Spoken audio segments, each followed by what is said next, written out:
digo esto, no como una crítica ofensiva, sino para que estemos orando. Un ciego no puede ser guía de otro ciego. Vamos a ir inmediatamente a encontrarnos con esta palabra que de seguro nos va a hacer muy bien a todos. Y estoy orando para que el Señor traiga cada concepto de lo que Él maneja en su corazón y en su mente y me lo pueda transmitir a mí, para que a su vez también yo les transmita a ustedes. Voy a orar. Padre, en el nombre de Jesús, oro para que saque, Señor, lo que hace mucho tiempo atrás también hubo en todas las iglesias. Ese movimiento, Señor, que tenía que ver más con emociones, pero no habían hechos. Y que lo cambies, Padre, por los momentos primitivos, en donde no habían emociones, pero habían hechos. El poder se movía y los que decían ser tus hijos, ellos eran tus hijos. Se veía en sus ojos, en su mirada, se veía en lo que hacían, en la manera en que te daban el lugar, se notaba. No tenían que predicar, Padre. No tenían que predicar. Solo tenían que mirar a los ojos a alguien y se sabía que allí estaba Cristo. Padre, ayúdanos a encontrarnos otra vez con aquello. Ayúdanos, Padre, porque llevamos mucho tiempo, tal vez años, Señor. Muchos, según dice la palabra, muchos de ustedes ya deberían ser maestros. Sin embargo, aún son niños en los cuales no se puede confiar. Padre, yo quiero que tú puedas confiar en cada uno de nosotros. Y necesitamos que si tienes que castigarnos, si tienes que hablarlo más fuerte, háblanos fuerte, Padre. Ya basta. Ya basta, Señor, de exigir solamente cariño. Háblanos fuerte, Padre, porque lo necesitamos. No podemos llamarte Dios si no eres el primero. No, es imposible. Cualquiera que llame a Dios, Dios, y no es el primero, entonces no es Dios. Esto lo saben. Esto lo saben hasta los brujos, hechiceros, encantadores. Ellos llaman Dios a su Dios y para ellos Él es el primero. Padre, si ellos con tantos, Señor, errores en sus turbios conocimientos saben reconocer a su propio Dios, cuánto más nosotros deberíamos hacerlo. Gracias te damos, creemos y guardamos la esperanza de que todavía tú hagas algo. En el nombre de Cristo Jesús, amén y amén. Den un fuerte aplauso al Señor, iglesia. Un buen motivo para sonreír. Ese es el título de este mensaje. Un buen motivo para sonreír. Así que aunque no habemos muchos aquí adentro, intente sonreír. Intente decirle a su cuerpo, a su mente, no te quedes dormido, no te quedes dormida, porque Dios está aquí. Y si con tu boca has dicho que eres el Señor de tu vida, lo mínimo que haría yo, si es que estuviera un personaje importante, estaría así con unos ojos abiertos. Entonces, ordénele a su carne que por fin deje a su alma hacer lo que le gusta hacer: adorar al Rey. Bueno, el título, lo repito, un buen motivo para sonreír. Si tuviéramos que contar ¿cuándo y en qué circunstancias fue que nos sentimos muy felices? Quiero hacerlos pensar un poquito a todos ustedes. Si tuviéramos que pensar, a ver, ¿cuál fue la circunstancia en donde más yo recuerdo que fui feliz, que me reí, pero que casi me desmayé, casi, me caigo al suelo ahí de tanto reírme? Si pudiéramos traer a la memoria cuándo fue ese hecho, ¿es algo insólito o es algo que estuvo pasando continuamente? Pero ahí le dejo la pregunta. Si tuviera usted que recordar cuál fue la circunstancia de mi vida, la que yo más me reí, que yo estaba alegre, que no había quien me echara el avión abajo. Todo, aunque me dijeran lo peor, yo seguía pensando, no me hables así, yo estoy feliz. ¿Cuál fue esa situación? Si pudiéramos considerar cuando nos fuimos a nuestra cama con una sonrisa de oreja a oreja. ¿Sobre qué cosas tú podrías hablar? Si recuerdas eso, traes a tu memoria mi mejor momento. ¿Cuándo fue? Para algunos puede ser cuando conocí a mi esposa, a mi amada. Pero para otros ese puede ser el terrible momento. Lamento ese momento. Una esposa podría decir, yo en vez de alegrarme con ese momento, ¿sabe qué? No me alegro nada. Todo lo contrario, yo pienso en, ¿por qué sucedió? ¿Cuáles son aquellas experiencias sobre tu primer tiempo de risa, de gozo? Cuando eras un niño. ¿Tienes recuerdo de cuando eras un niño si reíste?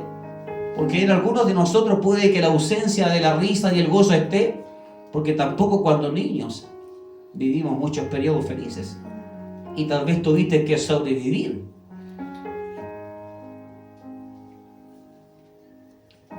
Sobre el mejor y más esperado regalo. Es decir, ¿tienes algún recuerdo de cuando más fui feliz? Cuando me dieron un regalo que yo quería y algo que yo tanto anhelaba. Ese es mi mejor momento. No recuerdo nada más que ese momento.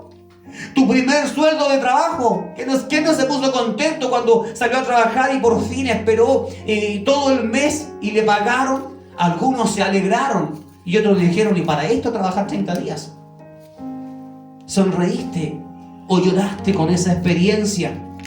El día de tu matrimonio, cuando se hizo esta hermosa fiesta, cuando estaban tus invitados y tú estabas radiante como novia y el novio también radiante, etiquetado, después de una buena semana o un mes de dieta para que el traje quedara bien. Y ese día dijiste, lo voy a disfrutar. ¿Fue realmente así? Cuando te dijeron que esa enfermedad que tenías no es de muerte, sino que pasaría. Fue allí cuando te alegraste más. Cuando tus hijos salieron egresados como profesionales, para muchos esa es la mayor felicidad. Ni siquiera su matrimonio ni el trabajo. Algunos pueden, como padres, citarlo y decir, no, para mí mi único momento y el máximo de mi felicidad es cuando mis hijos fueron egresados y salieron con su profesión. Bueno, hay muchas historias que usted podría contar de cuándo fue su momento de mayor felicidad, de mayor gozo. Cuando por fin tuviste tu primer auto, Vanessa, ¿cómo se sintió? ¿Cuánto duró? ¿Cómo se sintió? Su momento más feliz. Su momento feliz y el momento triste. Pero ¿qué es lo que queda? La sensación esa de, wow, por fin tengo algo que es mío, que me costó mi sacrificio. Aunque después vas cambiando, vas haciendo otros planes para el futuro, pero lo que quiero decirle, iglesia, es que todos deberíamos tener ciertos momentos que recordar. Y deberíamos de verdad preocuparnos cuando intentas recordar un momento bueno y no lo encuentras. Porque eso significa que algo estuvo mal en toda tu vida. Si intentas recordar qué fue lo mejor que me pasó y dices tú, pastor, me está costando. Porque pienso en mi infancia, en mi niñez, pienso en mi preadolescencia, adolescencia, pienso en toda mi juventud, en cómo fue mi vida de hija o de hijo, mi matrimonio, la suerte que tuve. Y me está costando encontrar una ilustración que pueda ser visible como una pantalla donde les diga a todos, mira, aquí estoy feliz. Iglesia, sé que todos tenemos algún momento en donde podríamos recordar nuestra mayor felicidad. Tal vez cuando nació tu hijo, tu primer hijo, o hija si fue mujer, y dijiste por fin, tal vez esto va a arreglar la situación matrimonial. Aquí va a venir el amor así, pero como olas sobre mi casa. Y te diste cuenta que te duró poco el gozo. Porque junto con los hijos también vienen los problemas. Vienen las dificultades. Vienen las diferencias. Vienen las irresponsabilidades de algunos de los padres. Vienen pleitos por causa de los hijos. ¿Cuándo fue ese gran momento? Cuando tuviste tu casa, cuando dijiste por fin vamos a estar viviendo en un lugar tranquilos, ya sea mi casa o arrendando, pero estoy fuera de la casa de mi familia, estoy fuera, estoy con mi propia familia, con mis propios hijos. ¿Cuándo fue que miraste alrededor y dijiste, oh Señor, estamos comenzando a hacer algo distinto? Nuestras vidas están cambiando. ¿Qué nos depara el destino? ¿O fue cuando supiste que serías ascendido en el trabajo? ¿Existirán mejores motivos para estar feliz? ¿Existirán mejores? Que he nombrado, todo lo que he nombrado pasa por todas las áreas de tu vida. Tal vez la felicidad de un padre o una madre no tiene que ver con el dinero, sino con ver a sus hijos rendidos delante de Cristo. Y para ese padre o esa madre eso sería lo mejor, aunque me quitaran todo, aunque me quedara tal y cuando empecé recién en mi matrimonio, que teníamos una mesa así pequeñita donde comíamos todos allí amontonaditos. Pero si yo supiera que a cambio de todo eso que adquirí después, lo que voy a tener es a mis hijos siguiendo a Cristo, yo podría decir que cambio todos esos momentos felices solo por este momento. Estar con mis hijos, saber que ellos van a llegar también a la presencia del Señor y estarán a salvo.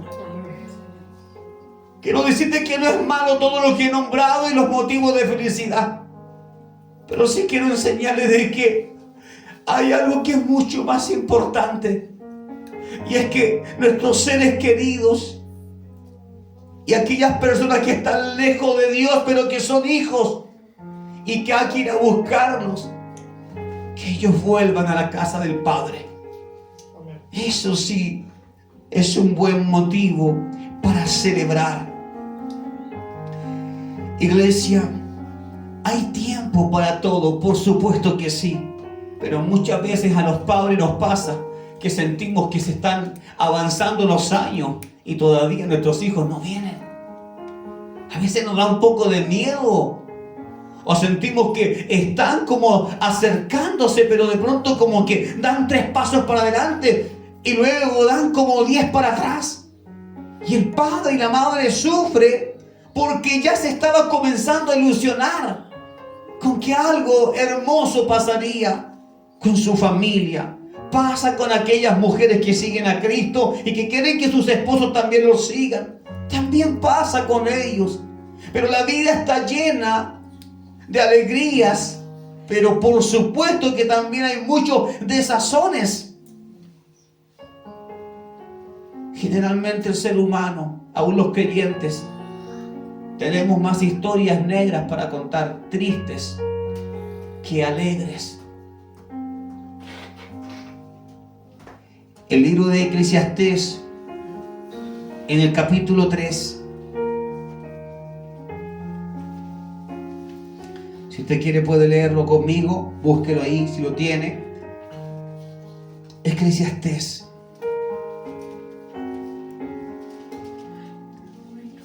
El capítulo 3, el verso 1 dice: hay un tiempo para todo, un tiempo para todo asunto debajo del sol.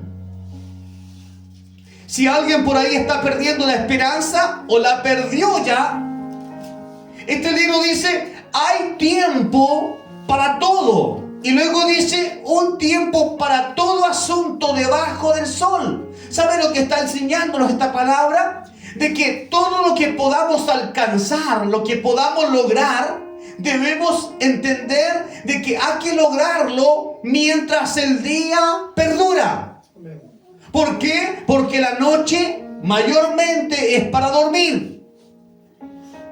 Pero ¿cuántos de nosotros podemos decir de las 24 horas, yo aprovecho ese día y siempre estoy haciendo algo que me lleva a Dios, a la palabra?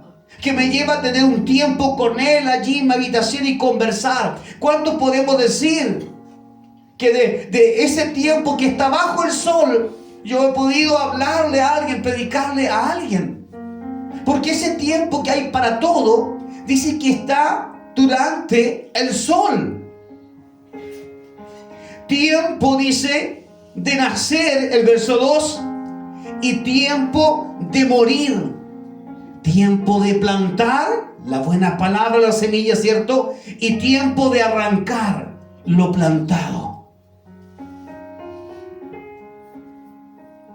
Esto refleja, estos versos que he leído reflejan que el Evangelio de Cristo y el poder magnífico de Dios es algo que tiene que moverse, pero con los hijos de Dios. ¿Cómo es eso? Esta iglesia no está llena. Si fuera que no tenemos ninguna responsabilidad, entonces Dios lo haría todo. Y Él los traería. Y estaríamos asombrados viendo cada reunión cómo se llena. Pero ¿por qué no pasa eso si Dios es todopoderoso? Porque Él quiere que nosotros por fin entendamos que somos sus instrumentos. Que la casa se va a llenar cuando alguien salga y los invite a venir. Nadie va a entrar a su casa a menos que usted le invite así. Bueno, familia, ahí mismo en el capítulo 3, cuando usted se va al verso 15, dice: aquello que es, ya ha sido. Y todo lo que va a hacer, ya fue desde hace mucho. Estamos hablando de un tiempo que es el tiempo de Dios, no del nuestro. Es decir, cuando yo estoy pensando en el presente, lo que ya es, estoy pensando en lo que veo ahora mismo, cuando yo estoy pensando en eso, en lo que yo veo, Dios me dice: lo que tú recién estás viendo, yo ya lo vi. Es decir, me estás dando las gracias muchas veces por algo que yo hice hace más de 2000 años atrás en la cruz. ¿Se entiende?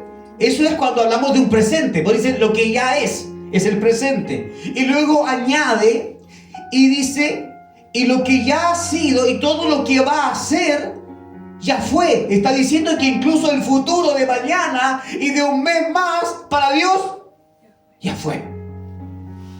Así sea que usted diga: no hay un buen futuro, o quizás sí lo hay, mis hijos vendrán, mi esposa vendrá, el mundo vendrá, Cristo o no vendrá, lo que nosotros podríamos estar suponiendo que tal vez llegará a pasar, Dios dice: te tengo una noticia, yo ya lo sé. Es más, yo ya lo vi. ¿Qué tal si Dios en ese futuro, que en Dios es su presente,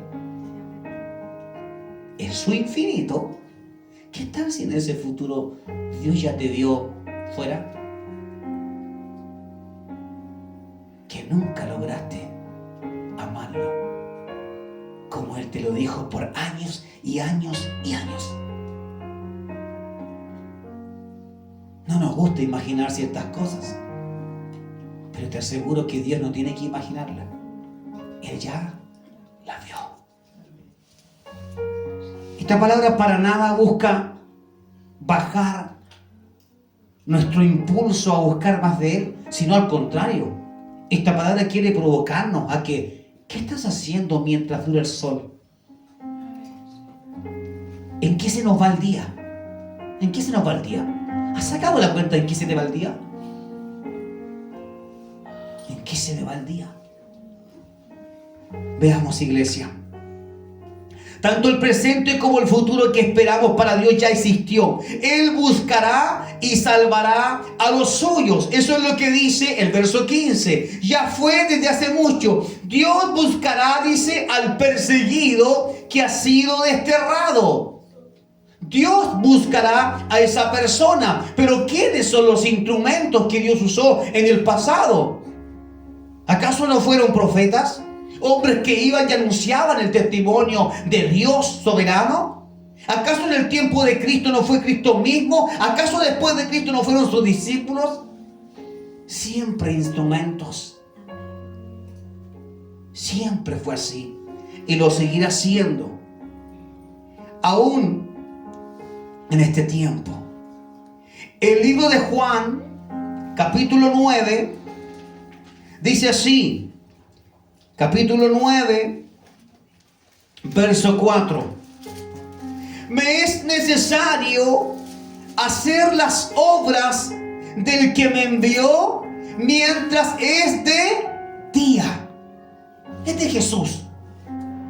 Me es necesario, hay una necesidad. La palabra necesario habla de necesidad. Es decir, Cristo diciendo: yo no puedo quedarme tranquilo porque me es necesario hacer la obra que se me envió. Y durante la noche, no, dice, durante el día. ¿Por qué? Porque durante la noche el que sale, él sale a hacer cosas que se hacen en lo oculto. Sería como: vamos a predicar en una discoteca. ¿Quién tendrá el ánimo de conocer a Cristo?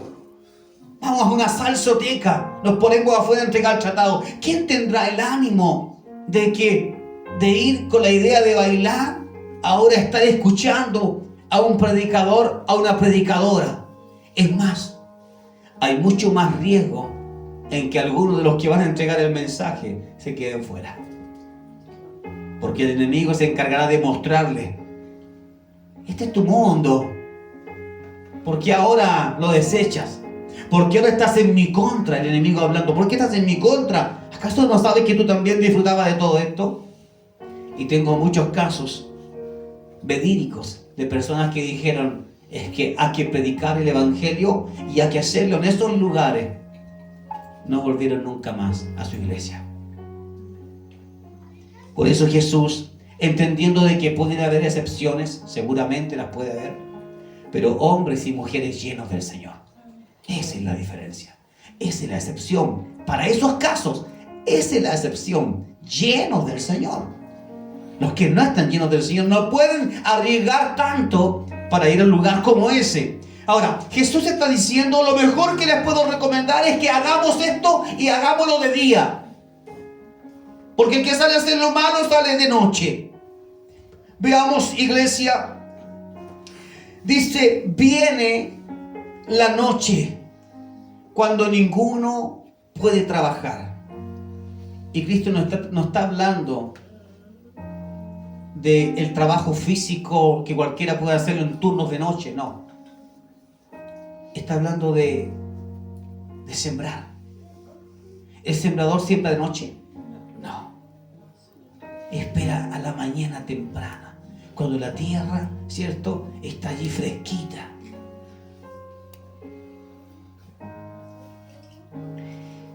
Veamos, Jesús hizo muchas cosas que le traerían problemas y dolores, pero aún sabiendo esto, se acostaba con una sonrisa en su rostro, porque estaba terminando un día para Cristo y había sido un día fructífero. ¿Con cuántas personas en la mente de Cristo se habrá querido acostar el Señor pensando: wow, Padre, qué fue lindo lo que hiciste con aquel cojo, qué fue lindo lo que hiciste con aquel ciego, qué fue lindo lo que hiciste con aquel endemoniado, qué fue lindo lo que hiciste con esa mujer viuda, con esa anciana, qué fue lindo lo que hiciste con ese paralítico? Yo me imagino a Cristo acostado así con una sonrisa: Padre, qué buen día. Jesús no nos ha llamado a servirlo en la música, en teatro, en show, en un espectáculo. ¿Qué le dijo a Pedro? Pedro, tú eres un pescador, ¿cierto? Como cualquier hombre de peces. Te voy a cambiar el trabajo. Tu misión de aquí en adelante, como siervo, será ser un pescador de hombres. Ese es realmente el llamado de Cristo. Pero ¿y todo lo demás no vale? Por supuesto que es hermoso. Y se lo voy a graficar de esta manera para que usted no diga, está desmereciendo al que predica, al que no. Si predicar está en la gran comisión. Todos debemos hacerlo, en el trabajo, en el colegio, en la escuela, donde vayamos a entregar una palabra. No estoy desmereciendo esto. Lo que estoy diciendo es que cuando usted entra a trabajar a un lugar, usted puede que vaya y diga, usted va a trabajar aquí en esta oficina, a su computador, y su trabajo va a ser recepcionar documentos, llevármelos para que yo les ponga el timbre, una firma, y luego usted lo va a llevar a tal departamento. Ese es su trabajo. Ahora, el servicio de Dios tiene que ver de esta manera. Aquel hombre o mujer que tomó un trabajo y que dijo, esto es lo que yo firmé, esto es lo que yo hago, entiende que ese es su servicio en la empresa. ¿Cierto? ¿Estamos claros? Mi contrato dice que soy electricista. Ese es mi trabajo. Soy electricista. Ese es mi servicio, lo que me está pidiendo mi contrato.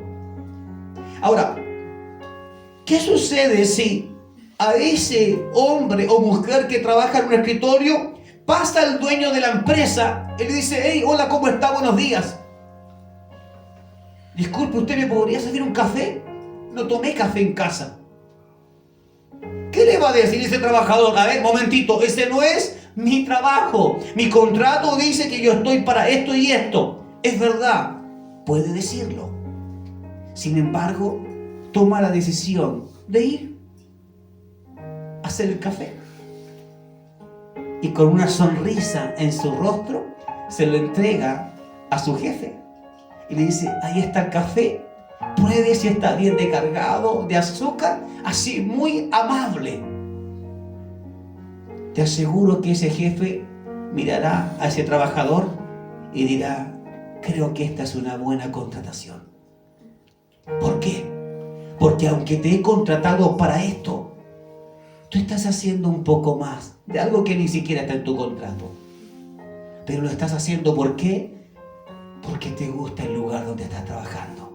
Porque te gusta hacer lo que haces en tu oficina y no tienes problema con salirte de tu cuadro, de tu lugar de trabajo para hacerme un café. Bueno, iglesia, el servicio que damos, que le servimos adelante, debe ser un servicio de excelencia, ¿cierto? ¿Por qué? Porque aunque Dios en su gran comisión nos dijo ir y hacer discípulos, o dijo ir y hacer músicos, no, discípulos, ir y predicar el evangelio. Y todo lo demás que hacemos entonces, eso es el ejemplo de aquel que entiende que mi primera comisión es obedecer a lo que dice mi contrato, ¿cierto?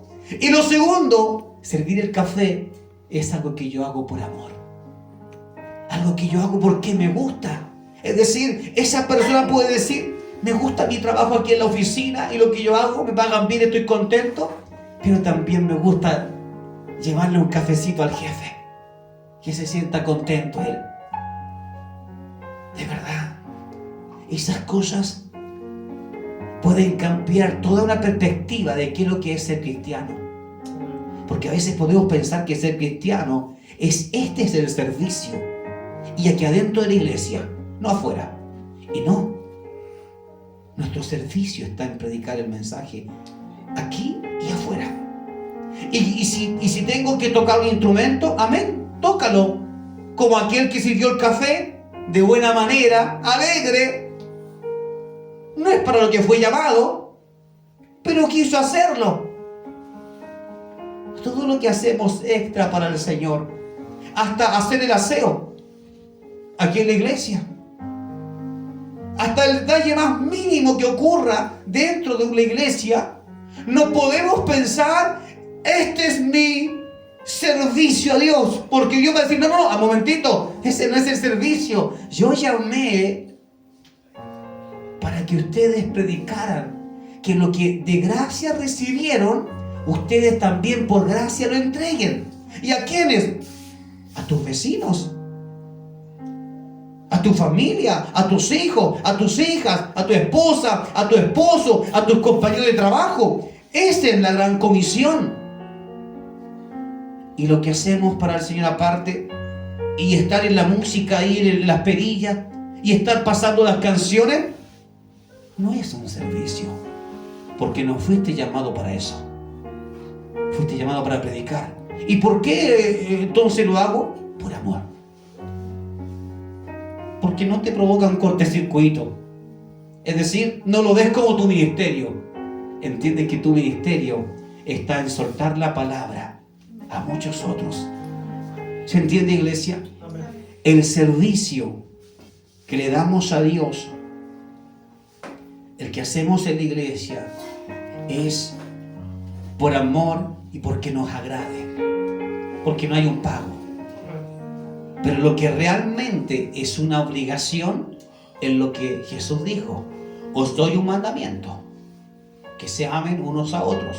Os doy otro mandamiento: tienen que ir y hacer discípulos, ¿ya? Hablándoles, ¿cierto?, a todos acerca del Evangelio, bautizándoles y enseñándoles a que guarden todas estas cosas. Eso es. Iglesia, debemos saber, y esto estoy incluido yo, nadie va a llegar al reino de los cielos porque dio un servicio X en cualquier lugar o la iglesia. Solo llegan los obedientes a la gran comisión: predicar el Evangelio. ¿Y cómo puedes predicar? Tienes que recordar qué Dios hizo en tu vida, qué momentos lindos pudiste vivir con el Señor, cuándo fue que Él transformó los hilos de tu vida, cuándo fue que de verdad se apareció ante ti el Señor, haciendo un cambio en tu vida. Una vez yo llamé que todo lo que estaba afuera para mí era grato, era divertido, pero cuando vine a Cristo, estimé todo aquello como basura.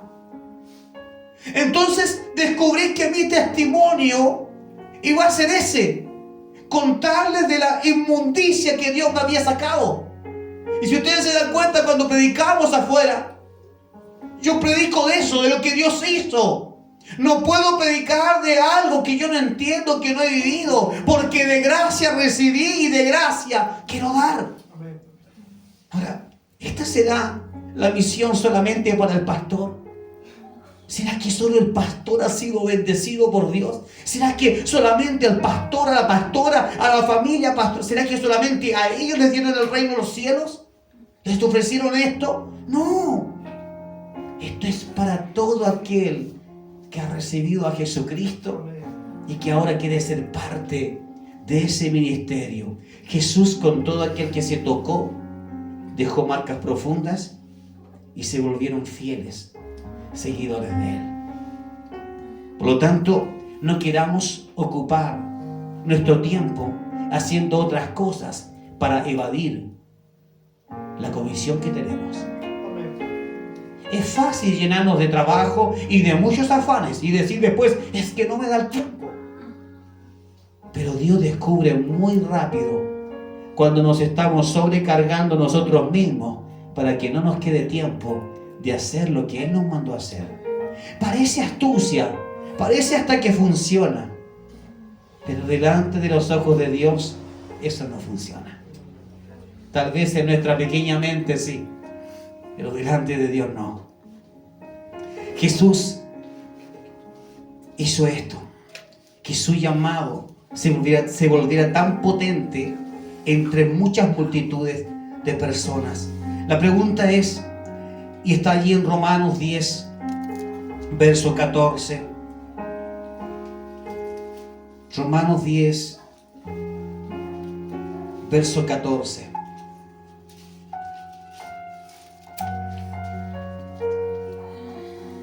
¿Qué es lo que dice Romanos 10, verso 14? ¿Cómo pues invocarán a aquel en quien no han creído? Es una pregunta así como ¿tú quieres que la iglesia se llene de Cristo? Sí, amén. ¿Cómo lo van a hacer? ¿Esperan que yo traiga personas y llenen las iglesias? ¿Cómo? Dice, ¿cómo pues invocarán a aquel en quien no han creído? Es decir, no pueden creer en alguien que no les ha sido presentado. ¿O cómo creerán en aquel de quien no han oído? ¿O cómo escucharán sin haber un predicador? Iglesia, nosotros tenemos que mirar a Dios un día a la cara.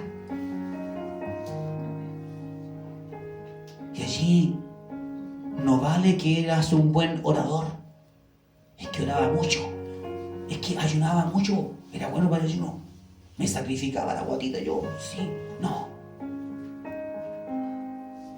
La única y gran pregunta es, delante de Dios, ¿hiciste lo que te mandé a hacer? ¿Hay alguien dentro de mi reino por causa de tu obediencia? O sea, cuando Dios nos pregunte eso, ¿hay alguien dentro de mi reino ahora que tú puedas decir a ciencia cierta de que fue alcanzado por tu obediencia? Y que nos quedemos mirando a Dios a los ojos diciendo, la verdad es que no lo sé, estaba tan ocupado, pero yo hacía esto, pero yo iba a la iglesia, pero yo oraba, pero yo hacía aquello y esto otro. Todo lo otro era como el café, que lo debes hacer por amor, sin esperar que nadie te pague, que nadie te retribuya. Y aun cuando el jefe no te diga que rico el café, no. Aún así, debes decir, Señor, aquí estoy para servir en donde tú me digas. Amén. Esa es la labor de los verdaderos siervos, de los hijos. Pero como en todo tipo de cosas, Jesús y sus discípulos fueron ejemplo. ¿Cierto? Amén. Fueron ejemplo. Por eso dice que las multitudes los seguían. Yo quiero que entendamos esto, iglesia. ¿Por qué las multitudes no siguen a Calle y Cielo? Porque no están llenos de... Exacto. Amén. Si tenemos que ser reales en esto. Ahora, ¿por qué hay otros lugares que se llenan? No siempre las iglesias que se llenan es porque están haciendo lo malo y show, no. Hay iglesias que se llenan porque todos adentro han entendido que la gran comisión es predicar el evangelio, que muchos más sean salvos. Y Dios, ¿qué es lo que hace? Añade a la iglesia cada día. Pero lo hace ¿por qué? Porque los que están dentro están con la misma mente de Cristo. Creo que le debemos una disculpa tal vez, no solo a Dios, pedirle perdón.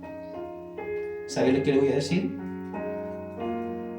Va a parecer ridículo lo que le digo. Creo que en muchos aspectos, si tuviéramos que pedirle disculpas, hasta al diablo tendríamos que pedirle disculpas. Porque le hemos atribuido muchas cosas como si Él fuera el Dios soberano que no nos permite que la iglesia crezca. Y no es Él. Somos nosotros. A eso me refiero. Puede parecer un sarcasmo, pero yo creo que sí. Tiene algo de verdad este sarcasmo. De que sí, muchas veces le atribuimos todo al diablo. Y Satanás bien podría respondernos. O un día, imagina usted delante del Señor y que Dios diga, así que esa es tu defensa. Ya, a ver, pasa tú. Y que aparezca ese personaje innombrable. Y que diga, no. Si ellos no crecieron, es porque ellos no predicaron. Es porque ellos no te amaban. Es porque ellos no tenían, lo que dijo Juan, no tenían un compromiso contigo real. Esa es la verdad. Y que Satanás diga, yo aquí no tengo nada que ver. Y que Dios le diga, ya, está bien, sal de acá. Ahora yo me entiendo con el acusado. con la acusada. Iglesia, yo necesito que usted reaccione. El centro del Evangelio, el centro del reino de los cielos, el centro del corazón de Dios está en poner la palabra donde no la hay. He conversado anoche con un amigo y estuve llamando a varias personas, para que lo sepan. Me estoy moviendo en eso. Y vamos con lo que quieran. Vamos a salir a predicar. Mañana me juntaré con unas personas que también tienen ese compromiso con Dios y quieren servirlo bien. Y estaba orando durante toda la semana, Señor, quiero encontrarme con personas reales, Señor, con creyentes de verdad. Que yo les diga, vamos a la guerra, y que digan, vamos. Y si alguien dice, pero si nos matan, bueno, morimos en Cristo. Señor, quiero eso. Y estuve toda esa semana que yo falté a la iglesia, estuve preguntándome lo mismo y pidiendo al Señor ayuda. Y diciéndole, Señor, yo sé que también debo creerte, pero no basta con eso. No basta solo con creer. Es necesario hacer. Amén. No basta solo con creer. Es necesario hacer. Y conversé con una persona que andaba dando vueltas en mi mente toda esa semana. Y me dijo, ¿sabe qué? Hace 2 semanas que estamos pensando en usted. Con mi esposa, me dijo, todos pensando en usted, no sabemos por qué, pero como que el Dios nos está inquietando ahí, que le llamemos, que le hablemos. Así fue. Y entendí que esto es de Dios. Que Dios nos está diciendo, si ustedes siguen escondidos, sin hacer nada, es así como morirán, sin nada. Y ya hicimos un previo acuerdo y mañana afinamos detalles y le voy a transmitir a usted la información y vamos a, sin más paradas, a predicar el Evangelio. ¿Y con quiénes? Con los que quieran. Los que tengan ese compromiso de, sí, yo estoy dispuesto a ir, yo quiero salvar. Así como Dios me dio a mí la oportunidad y antes vivía en amargura, en tristeza, en enfermedad y ahora siento que tengo esperanza, así como yo recibí eso, ahora quiero que otros lo reciban. Eso es lo que tenemos que hacer. O buscarnos una iglesia, cada uno, en donde esto de la gran comisión no sea importante. Donde sea mejor el afán, el espectáculo, la apariencia. Y qué es lo que está de moda en la iglesia. Qué es lo que más pega en la iglesia. Qué música es la que suena. ¿Qué más se puede hacer en la iglesia? Sí, podemos tomar decisiones como esa. Pero yo y mi casa serviremos al Señor. Y usted debe pensar si va a hacer exactamente lo mismo. Bueno, iglesia, puedes dormir tal vez con esa sonrisa en tu rostro, diciendo, he hecho todo lo que mi Señor me mandó. Sería ideal que usted y yo un día pudiéramos acostarnos, como me pasaba cuando salíamos a hacer evangelismo, que llegaba cansado. Sí, cansado a la casa después de esas campañas de evangelismo. Pero una vez que estaba acostado me reía solito y me acordaba de las personas que habían pasado, los que se habían arrodillado ahí y no dejaba que el enemigo me dijera, pero es que tú no sabes si van a seguir. No, es que lo que Dios me decía a mí era, tú hiciste lo que tenías que hacer. Alégrate. No se trata de cuántos vamos a buscar afuera, de cuántos se van a convertir. No. Se trata de que nosotros haremos lo que nos compete. Y eso será grato a los ojos de Dios. Ahora, si necesitamos hacer algo más que eso, por supuesto, como el ejemplo del café, lo haremos. Pastor, y si vamos a visitar a alguien allí, a un asilo anciano, amén, es como el café, vamos. Pero lo principal es volver al primer amor, donde estaba la gran comisión. ¿Sabes que en tu primer amor con Dios estaba la gran comisión? Sí. Porque alguien te predicó algo, alguien tuvo que hacer la pega que hoy día el Señor nos dice: ¿y ustedes cuándo? Alguien lo hizo. Alguien estaba allí conectado con Dios y te miró a ti y dijo: estoy sintiendo ganas de decirle algo. Yo tengo que predicarle, yo tengo que hablarle del Señor. Yo estoy viendo cómo ellos están sufriendo. Debo decirle una palabra. Y esa persona, instrumento, fue y dijo esto, dice Dios. Y tu vida cambió. Y mi vida cambió porque sucedió igual. Hermanos, somos producto, usted y yo somos producto de alguien que hizo la pega, de alguien que se despojó de su flojera, de su pereza, de alguien que se despojó de su mediocridad.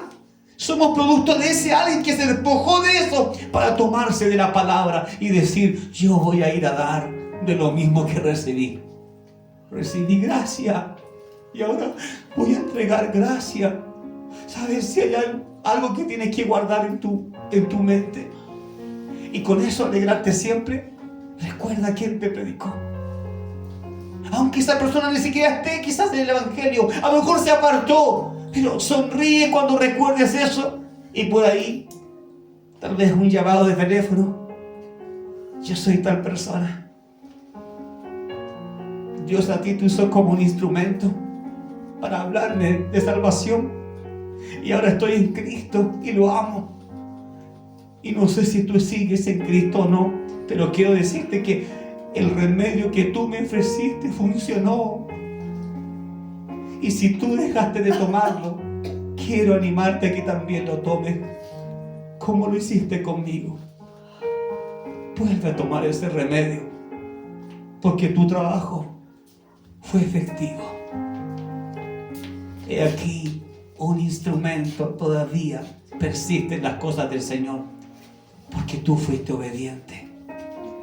Si tienes a alguien a quien decirle eso, alguien que sabes que lo necesita, hágalo. Busque a alguien a quien predicarle de lo que usted recibió. Vea la manera de que alguien más lo reciba. Iglesia, ¿cómo podemos dormir entonces con esa sonrisa, con ese rostro diciendo: he hecho todo lo que mi Señor me mandó? ¿Cómo podemos hacerlo? Te voy a contar esta hermosa historia real. Y quiero que pongas especial cuidado en cada palabra, porque esto tal vez podría ayudarte mucho. Podría hacer una diferencia entre qué harás hoy y qué harás mañana. Entre cuál será la razón por la cual obedecerás al mandato del Señor, o cuál será la razón equivocada por la que lo hagas. Cualquiera que salga a predicar el evangelio solamente por el compromiso no tendrá amor para entregar la palabra. Mas el que salga diciendo: yo voy porque esa gran comisión no me la entregó un hombre, no fue el pastor, esa comisión me la entregó mi Señor. Jesucristo me dijo, Jesús me dijo eso, que yo debía ir ahora y que lo mismo que había recibido de Él, que lo entregara. Por lo tanto, le obedezco a Él. No se trata de que yo me voy a molestar con el pastor, o porque aquel que tiene esa efusividad quiere que todos sean así. No se trata, no se equivoquen mis hermanos, no se trata de mí, porque bien y perfectamente yo podría decir que hago muchas cosas y no hacer nada, y usted pensar que lo estoy haciendo todo. Hasta cuando usted siga el ejemplo de lo que cree que yo hago bien, y usted llegue al cielo y se encuentre con la sorpresa de que el pastor no está allá, porque solamente motivó a muchos y los hizo creer, pero él nunca lo hizo. el Señor quiera que nos volvamos a encontrar todos.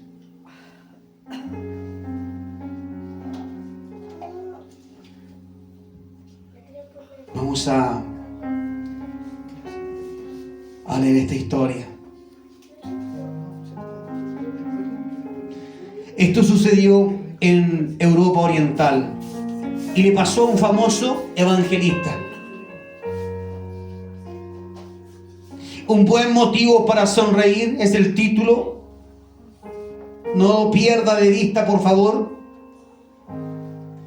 Y quiero que usted piense muy bien qué hubiese sucedido con su vida si el instrumento que Dios quería usar no funciona, no va, no obedece. ¿Sabe cuántos hay afuera que no están en Dios porque nosotros no hemos obedecido?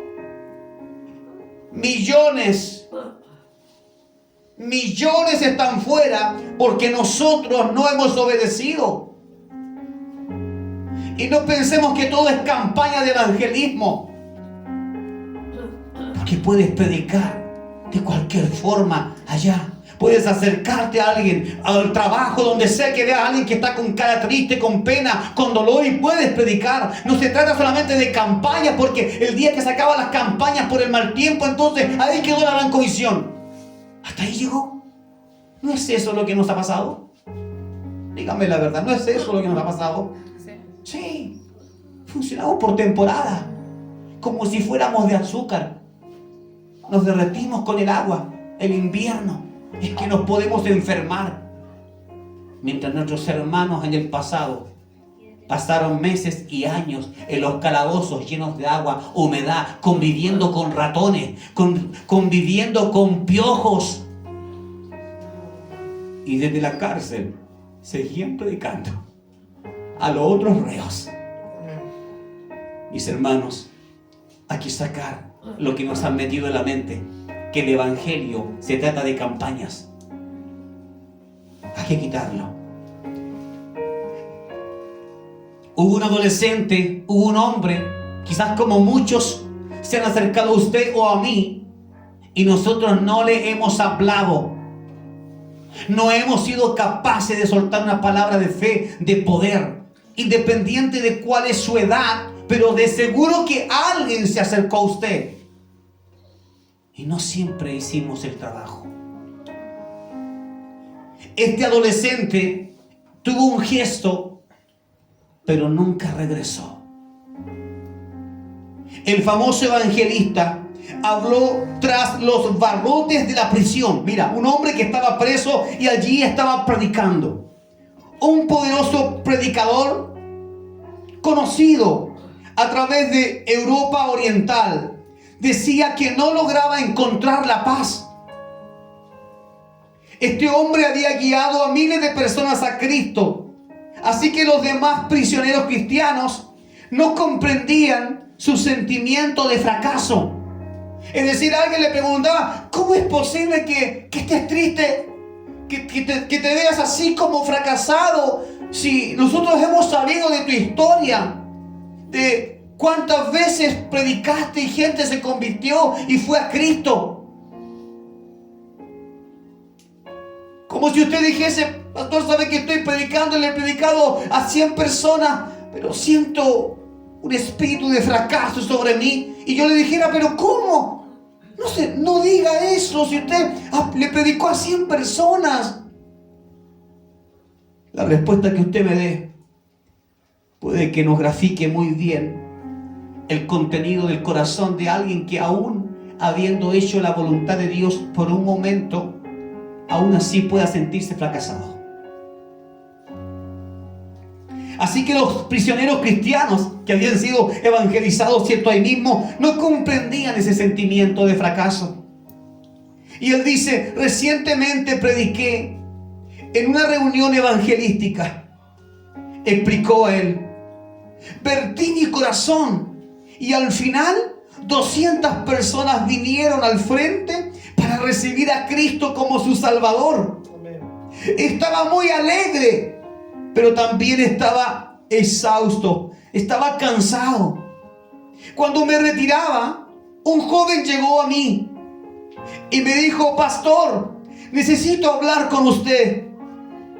Le expliqué que estaba demasiado cansado y que quizás podría regresar en la mañana. El joven nunca volvió. Los comunistas me arrestaron más tarde, dice. Esa misma noche me interrogaron sin cesar, día y noche, durante 5 días, dice este hombre, este evangelista. Durante 5 días siendo el evangelista, habiendo anunciado el evangelio a 200 personas que se convirtieron. Ahora me tomaron prisionero. No alcancé a predicarle solamente a un joven porque estaba cansado, pero me tomaron prisionero, dice, los comunistas, y me tuvieron 5 días. Contesté todas sus preguntas. Lo hice porque le temía a las torturas, a las golpizas que recibiría si no lo hacía. Por temor a los comunistas, hablé 5 días y 5 noches sin parar. ¿Sabe lo que te quiero explicar, iglesia? A mí esto me golpeó. Por temor a los comunistas, habló 5 días y 5 noches con tal de que no lo golpearan. Y luego dice: pero por amor a Dios no pude hablar 5 minutos más a ese adolescente que buscaba el camino a la vida. ¿Sabes cómo puedes a veces equivocarte, valorizar más tu vida y menospreciar la de otro? Ese es el producto del fracaso que este evangelista tenía. Se dio cuenta que para él no importó el cansancio, nada, cuando se trataba de defenderse ante los comunistas que le ofrecían golpizas si no hablaba. Sin embargo, cuando viene este joven, él no tiene 5 minutos más. Iglesia, tú debes saber de que hay personas que se nos van a acercar y nos van a pedir tal vez 5 minutos más.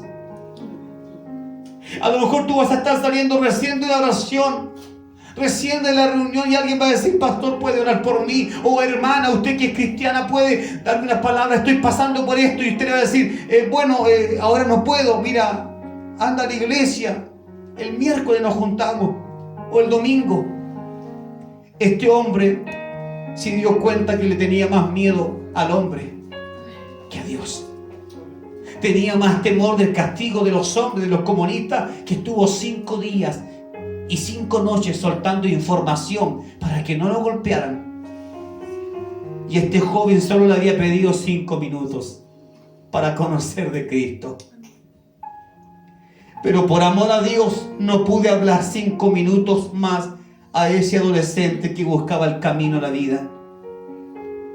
La pregunta de él es: ¿cómo me voy a presentar ante Dios y rendir cuentas por llevar solo a 200 personas a Cristo ese día, cuando era posible llevar a 201?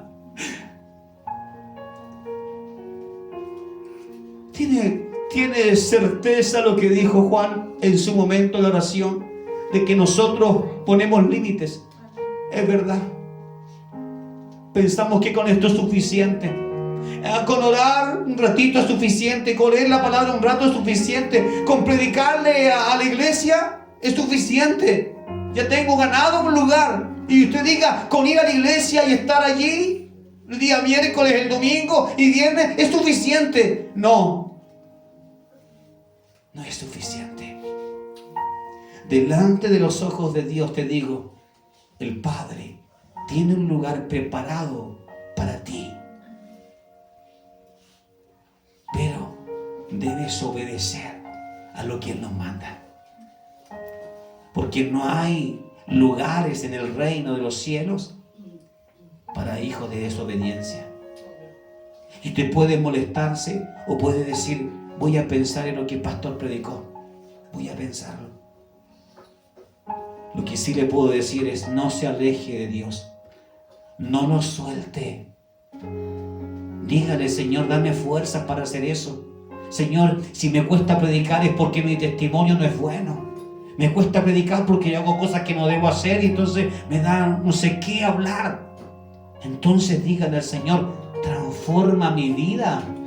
Quebrántame, hazme de nuevo, saca eso que contamina todo mi ser, que me avergüenza y por eso no puedo predicar. Quita de mí ese testimonio erróneo que muchos pueden tener de mí, Señor, y cámbialo por un testimonio real de hijo, de hija tuya. Si su problema, iglesia, es que no puede predicar porque su testimonio no es el mejor, entonces no se vaya de Cristo, sino dígale, Señor, yo me quedo contigo hasta que tú me cambies. Transfórmame, Señor, por favor, ponme tu sello, Señor. Haz algo conmigo para que yo pueda predicar. Porque si el reino de los cielos es para los obedientes, no solo obedientes, sino esos obedientes que fueron valientes y que enfrentaron sus propios temores. Quizás alguien estaría contento y diría, con 200 personas a quienes se les predicó, ese hombre debería estar saltando en un pie. De seguro que tiene un lugar asegurado en el cielo. Pero ese hombre se dio cuenta de que, aunque sea un alma, vale más que cualquier tesoro en los cielos. Él entendió que ese joven había sido enviado para salvación. Pero su límite le jugó la mala pasada. El límite de decir, hasta aquí llego yo porque ya me cansé y también necesito yo mi tiempo. Como a todos a veces nos ha pasado. Todo aquel que conoce ese límite y no pone a Cristo justo en el límite, no podrá avanzar. Dejará su trabajo hasta ahí. Y lo hemos visto. Cuando un creyente, cuando un cristiano comienza a obedecer a Dios, en su primer tiempo se nota el primer amor, la alegría y nacen ideas todo el tiempo. Hagamos esto y aquello. Pero cuando luego ya no es él, no es ella la que está llevando ese ministerio, sino que ahora es con su fuerza. Ahora ya no es con Cristo, es en mi fuerza y esa misma manera. Ahora se siente la carga pesada. Se siente que hasta es molesto, se siente que incluso hasta es ingrato. Dar tu vida, despojarte muchas veces de tu tiempo, de tu casa, de tu familia, por estar predicando a la gente que no va a tomar la palabra así de rápida y fuerte en su vida, sino que la dejarán ahí. Cuando pasa eso, estás próximo a abandonar a Cristo. ¿Por qué? Porque si ya estás en tu fuerza no durará mucho más. Te vas a desgastar y renunciarás a Cristo. El secreto es que todo lo que hacemos, lo hacemos en la fuerza de aquel que vive en nosotros, el Cristo. En Él está el poder, en Él está la fuerza, en Él está la palabra. La palabra, dice, en Él está la palabra. Es decir, ni siquiera tendríamos que mandar a la iglesia a tomar un año de curso de teología. No, porque donde está el Espíritu de Dios, allí pasan cosas tremendas. Él sabe cómo buscar una palabra. El Espíritu Santo nos escudriña, ¿no? Y sabe hasta lo que pensamos. Entonces, si el Espíritu Santo sabe lo que usted piensa y lo que yo pienso, ¿usted cree que no sabe lo que piensa aquel que está afuera? También lo sabe. Por lo tanto, de la misma manera que te habla a ti sin que tú le digas nada y te dice, tú estás pasando por esto y esto y estás abandonando la fe y te hace quebrantarte, de la misma manera nos dirá las palabras de aquel que está afuera, para que le digamos palabras certeras y correctas en el momento. Entonces, no es con nuestra fuerza, no es con nuestra inteligencia, es con su Espíritu. ¿Se entiende? Iglesia, deja de temer. ¿Qué voy a hacer yo y qué voy a decir? Deja de temer y dile, Señor, yo quiero hacer tu voluntad. Este hombre tenía vergüenza, no por esos 200, sino por ese uno que él supo que venía enviado por Cristo para que recibiera el Evangelio. pero Él no quiso hacerlo. ¿Cuántas personas te han rodeado, se han acercado a ti para que les hables de tu fe y tú no lo hiciste? Evadiste ese momento, lo evadiste. A esa persona la evadiste. Intentaste incluso cambiar el tema, la conversación. ¿Por qué hiciste eso? No pensaste que era Cristo que lo estaba enviando para salvar dos personas, a ese que estaba enviando y a ti, al hacerte obediente a la palabra. Iglesia, podemos elegir ignorar las oportunidades que Dios pone enfrente de nosotros para testificar de Cristo a otros. Es decir, usted puede ignorarlo, sí. Usted puede decir, no, ahí viene alguien a preguntarme algo, no sé, ahí está el pastor, pregúntele. Sí, podemos tomar decisiones, no sé, yo no soy pastor, así que tiene que venir el miércoles. ¿Podemos ignorarlo? Claro que podemos, es una decisión. Pensando que lo haremos más tarde o que habrá otro momento. ¿A cuánto nos ha pasado de que no, es que no estoy en un buen momento para predicar? No estoy bien para predicar, otro día lo hago. Pero otro día tu compañero de trabajo no quiere saber de Cristo. Y ya fue inundado por las tinieblas. Las aguas se abalanzaron sobre él, sobre su casa, y ahora no encuentra esperanza. Y como fue donde ti y no encontró agua de Dios, agua de vida, ahora quiere tomar aguas de muerte. Pero puede que quizás nunca tengamos otra oportunidad. Cuando decidimos ignorar una oportunidad divinamente establecida, nosotros, así como el evangelista, tal vez encontraremos que el momento era fugaz, que era un regalo de una vez en la vida. Trágicamente, puede que ese sea el único momento en el que una persona pida escuchar sobre el regalo de Dios, de la vida eterna, a través de su Hijo Jesús.